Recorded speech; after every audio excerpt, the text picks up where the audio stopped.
안녕하십니까, 박윤종의 사입니다. 오늘 이제 49강은 창업자가 경영권을 양도할 때 지분 양도, 가업증여, 또 아니면 가업상속공제, 차등배당 이런 여러가지 요소가 어떻게 종합적으로 역할이 돼서 그 가급적 부담이 적게 하면서도 창업자의 승계가 잘 될 수 있는지를 알아보도록 하겠습니다.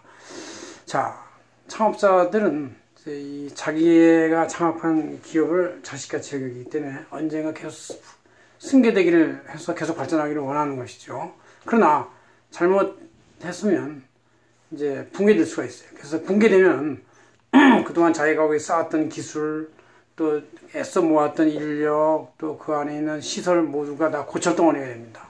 잘못하면 경쟁 기업한테 아예 창업 기업이 그 피인수 당해가지고 흡수합병돼서 소멸돼가지고 그 회사에 쏙 들어가 버리는 수가 있어요. 과거에는 창업자들의 자녀들이 남자 여자 합해서 한 4~5명이 있기 때문에 그중 1명 정도는 가업을 승계할 수가 있었습니다. 그러나 요새는 한두 명이고 올인하기 때문에 그 자녀들이 창업자의 그 기업을 승계하지 않고 다른 직업을 하는 경우도 많이 있습니다. 그래서 참 승계하기가 어렵고, 또 창업자도 자기가 창업 이후 지금까지 30년 동안 고생한 자기의 그 개념을 알기 때문에 자녀들한테 이거를 강권하기 어려울 수도 있어요.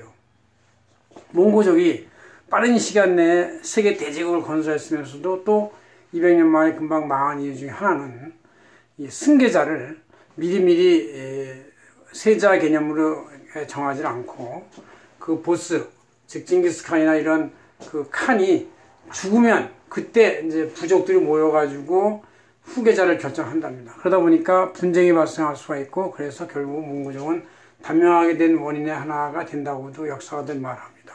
자, 어쨌든 후계자를 잘 정하는 것, 어떻게 승계를 잘 정하는 것, 이것은 창업자들의 가장 큰 고민이고 또 가장 위대한 일은 후계자를 잘 정하는 일이다, 이렇게 얘기할 수가 있습니다.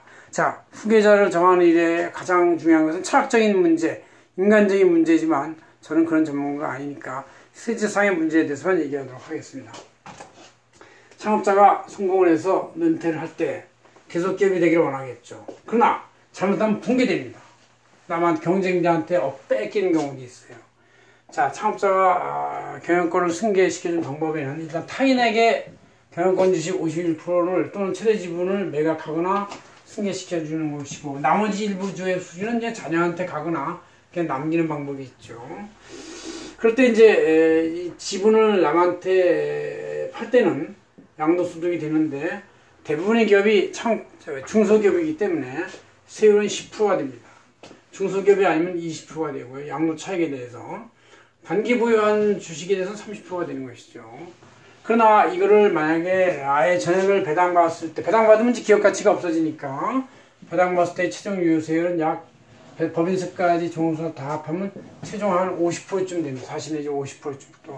그러면 이거에 비해서 너무 높은 거니까 이걸 다 내다가는 회사가 붕괴될 수가 있죠. 그 손에 남는 게 아무것도 없는 거예요. 그래서 지분을 양도하는 개념이 중요하다. 누구한테? 우호적인 제3자한테 없으면. 그러나 뭐 더 중요한 것은 이제 가업증여를 하면 되겠죠. 가업증여. 그러나 이제 가업증여는 이제 지분을 일부 증여하는 것인데 저도 30주의 유예 규정이 돼 있어요. 그래서 이 100억 원까지 가업 선증여를 할 수 있을 때 증여세는 16억인데 이게 가업증여가 아니면 일반 증여가 돼서 41억 원이 됩니다. 그래서 이제 가업증여를 선택하게 되는데, 가업증여의 단점은 나중에 향후 상속재산이 합산이 된다는 얘기예요.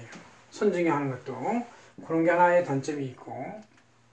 그러나 그렇게 합산이 된다 하더라도 가업상속공제가 적용이 되면서 이건 이제 저투법이 아니고 상속증여세 일반법이니까 이것은 이제 200 내지 300, 500억, 20년 이상 경영하면 500억까지 상속공제가 되니까 이게 기업가치 평가액이 500억 이하라면은 다 공제가 돼서 상속할 때 세금, 현금 세금 부담은 없습니다. 그래서 이제 충분히 가능하고.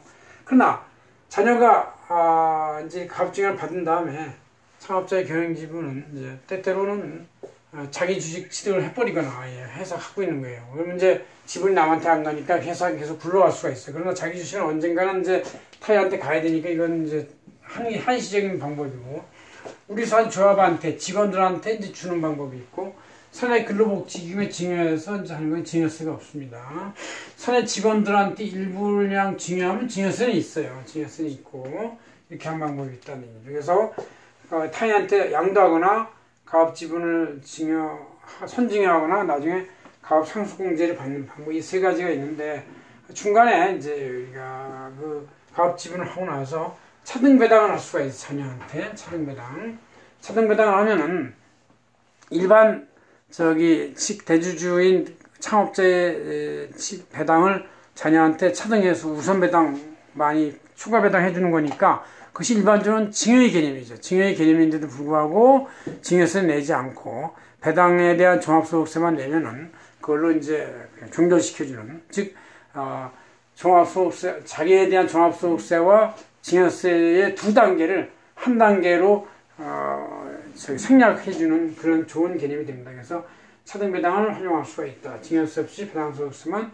배당종합소득세만 납부하면 된다. 그런 얘기죠. 자, 근데 가업 증여나 가업 상속공제에서는 그냥 무조건 지분만 바뀐다고 해주는 게 아니고 이제 이렇게 엄청난 공제를 해주기 때문에 혜택이 있는데 이거에 대한 요건이 있어요. 일단 요건이 세법상 중소기업이어야 한다. 대부분이 중소기업입니다. 우리 같은 전문적 직업, 서비스업, 또 만약에 이 융업, 주점 이런 거 뺀 나머지 음식 숙박업도 전부 다 중소기업 제도에 들어갑니다. 도매업, 소매업. 자녀 중에 누군가가 가업 승계를 받아서 경영해야 돼요. 자녀가 만약에 교수다, 딴 직업을 한다 그럴 때는 이제 자녀의 배우자 등이라도 승계 가능하도록 요새 풀어졌습니다. 좀.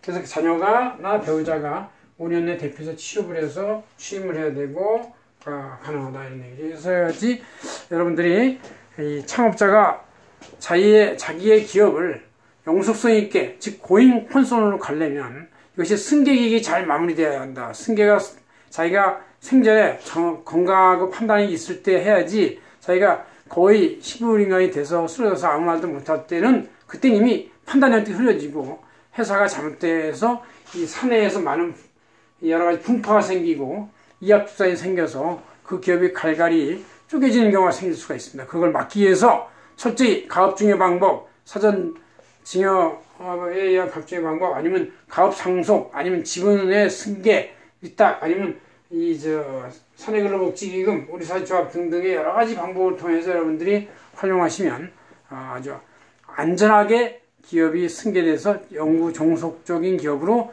계속하고 상장도 될 수 있다 이렇게 생각을 합니다. 고맙습니다. 박윤종 기자였습니다.